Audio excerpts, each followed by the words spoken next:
I'm going to explain Google search engine to you as if you're a fifth grader, meaning I'm going to make it very simple to understand. SEO is not overly complex, and one of the most important things is understanding the foundation. Once you have an understanding of Google search engine and that foundation, it makes it easier to rank because you understand what you're doing and why you're doing it. So let's dive into it.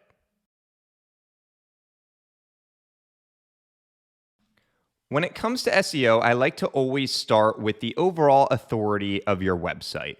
If you just build a new website in a GoDaddy site builder and launch it 5 days later, Google's likely not going to rank you right away. They want to see authority being built to your site over time. So let me explain what authority score is all about and why this is such an important SEO factor. Authority score is basically the authority of your website. How many other websites are referencing your website, aka how many sites are linking back to your site. So I'm sure you've heard of backlinks before. There's been a lot of talk that backlinks aren't relevant. That couldn't be further from the truth. Backlinks are extremely relevant. Google is just looking for authoritative backlinks. They don't want spammy backlinks. So right here, you'll see two Columbus dental practices, Columbus Family Dental and the Gentle Dentist in Columbus.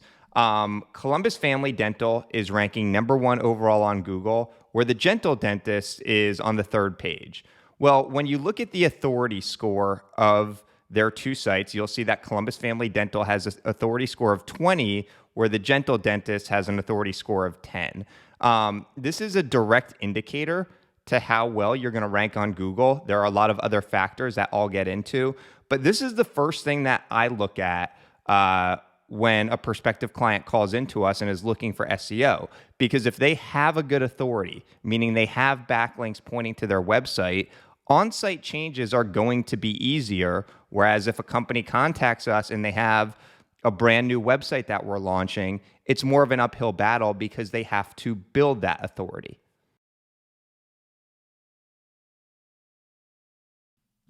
Let me just expand a little bit more on authority and backlinks. You can see here that I've written in the past for entrepreneur.com on digital marketing topics. You can see some of the topics here: 5 reasons why businesses should invest in Google Ads, questions to ask before hiring a PPC company, PPC versus SEO. Entrepreneur is an extremely authoritative website. I am writing that content, and there is a link in the bio back to the Media Captain's website.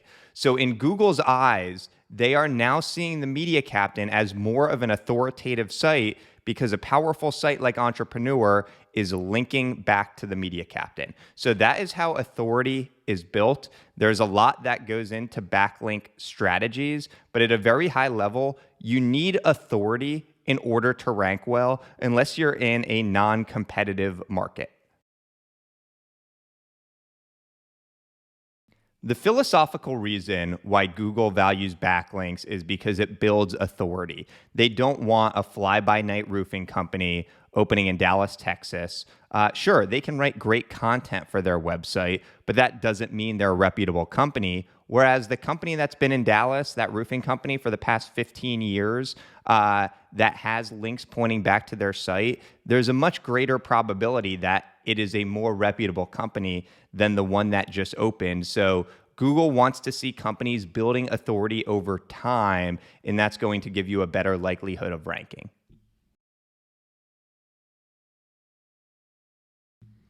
Google has been more keen on expert written content. Long gone are the days that you could just write 1,000 words on a web page, throw some keywords in there, optimize the headlines, and outrank another web page that just didn't have as much content. Google now is looking more for expert written content, and it makes sense. When something is expert written, it means that it's unique and provides more value. So, for a hydroforming business, which is extremely technical and you need a strong level of expertise for, if you were to just hire a freelancer to write on hydroforming, they're not going to have that knowledge on the topic, meaning they're going to go to other web pages, essentially copy that information to create their content. Same thing with AI. If you're just using ChatGPT, essentially 50 or 100 of other businesses can use that same verbiage for their website. So in a sense, it's technical, or I'm sorry, in a sense, it is duplicative. And what Google is looking for is unique, expert written content. And when you can add that onto your website, it is going to give you a higher probability of ranking. So, if you have the same authority score as a competitor and your content is better and it is more expert written, that is going to be a differentiating factor.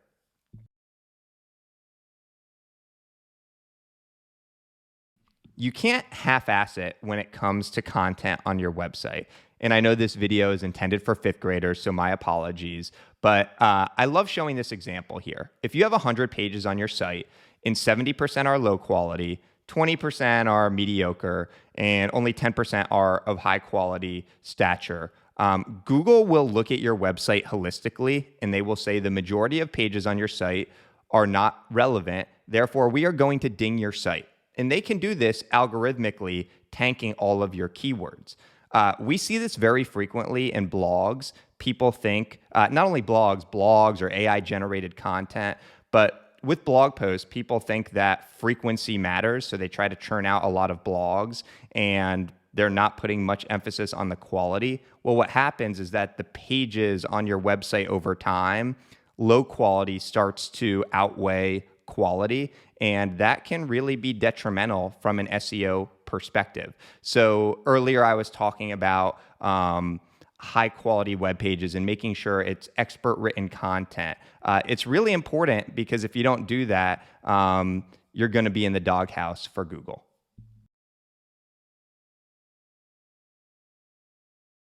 The user experience is now a crucial element of SEO, and this makes perfect sense. Google wants to see people having a good experience on your site. It used to just be all about content, and if you wrote the most amount of words and had the most amount of keywords, that was going to help you rank. Those days are long gone. Now you need to marry up content with design. A story I love sharing is when I post a job, I will pick a page on the Media Captain's website and ask people for feedback on how a specific page can be improved. The SEO page on our site, I got feedback, and people said that there were related blogs on the right that didn't really make sense. There were images that were not hard-hitting. Overall, I just got a lot of good feedback. I took that feedback, worked with our designer, we revamped the page, pushed it out live, and within a week or so, our keyword rankings jumped and we dropped to the second page of Google. And then after making those design changes, we increased, I think, 6 or 7 spots back onto the first page. We're seeing this more and more. Our SEO process now is very intertwined with design, and Google takes that into account. So you need more than just great content. You need great content with great web page experience.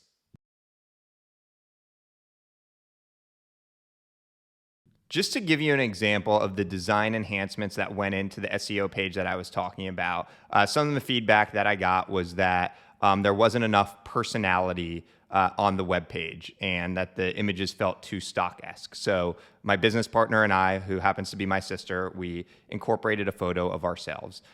People referenced that there wasn't a contact form or a way to get in contact with us above the fold. So here you'll see that we created a contact form for a free web marketing consultation.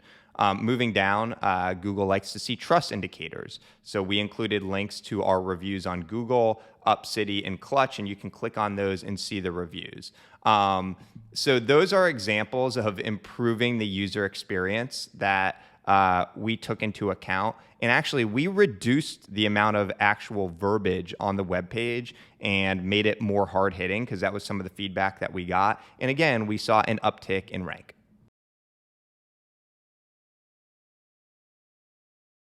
It's very important that the content on your website is topically authoritative. And what I mean by this is that there shouldn't be a disconnect between the services that you offer and the content that you're writing about. An example I like to share is a prospective roofing company contacted our agency, and they were not ranking well on Google. I started looking at their blogs, and there were a lot of blog posts about the best rooftop bars in Dallas and Austin and San Antonio.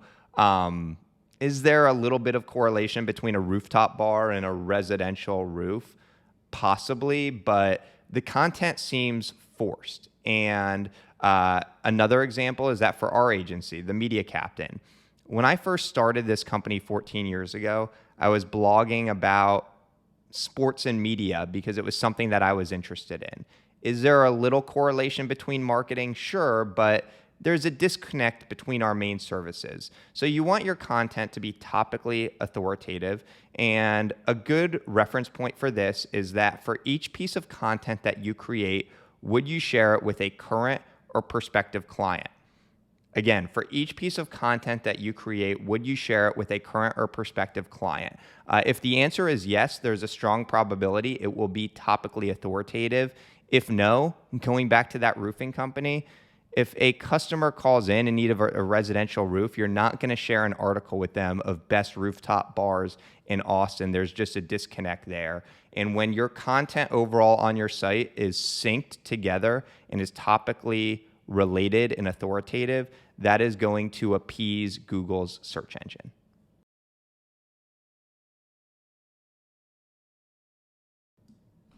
For many businesses, local SEO is extremely important.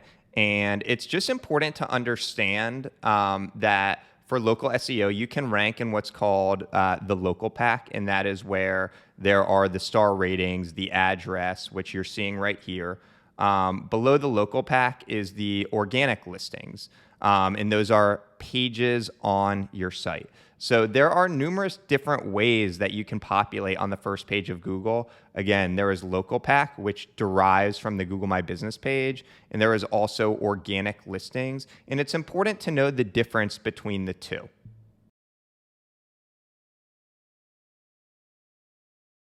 If you are a local business, it's important to have a strategy of incorporating localized keywords on your web page. And let me just explain this here. So again, I'm on the SEO services page on the Media Captain, our agency's website.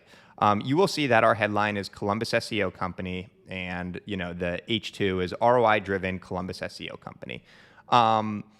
The reason that we're picking Columbus is because it's a top 15 market in the US. There's a lot of businesses here, and we know we can rank on the first page of Google. Our team, we have about 20 employees, but we know that we cannot rank nationally for SEO Company. We are competing with the behemoths of an SEMrush, a Moz, when they're posting content. And going back to what I talked to from the beginning, we did research and just knew their authority score is too high and ours is, not in the same ballpark. So we wanted to rank for something, so we chose to rank locally. But if you're a dentist, a pizza shop, obviously those are very localized keywords. So you want to optimize your website for the specific city or suburb that you do business in. So here you'll see Columbus SEO Company. But I just wanted to share this because obviously there's Google My Business, which I alluded to earlier, but there's also local optimization on site, and a lot of people miss the mark with that.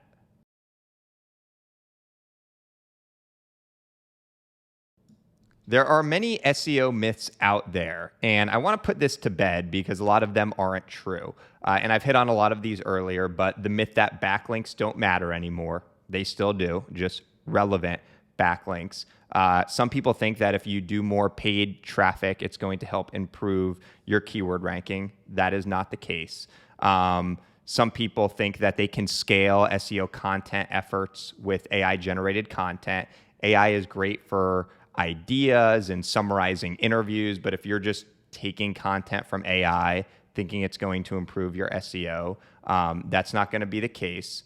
I referenced earlier how people think that blogging more frequently, that fresh content is going to help with SEO. not true. You want good content, which makes sense. And then lastly, core web vitals. You'll get a lot of SEO companies telling you that you have low page load speed time, broken links. Is it important to fix that? Yes. Is it the most important thing? And is it going to skyrocket your SEO keyword rankings? No. Having the right strategy, the right content, a good user experience, there's a lot more that goes into ranking well on Google than just fixing some technical items. The goal of this video was to give you a high-level understanding of SEO and what actually moves the needle and what are the mistakes that we see too frequently that hold people back. And not only hold people back, but there are businesses that spend a lot of time on SEO efforts that don't matter. So hopefully after watching this, it will give you a better idea of what is important and what you should be focusing on. My name is Jason Parks of The Media Captain. If you like this video, subscribe to The Media Captain on YouTube. I do a much deeper dive into many SEO topics that you will find valuable. Thanks so much for taking the time to watch this video.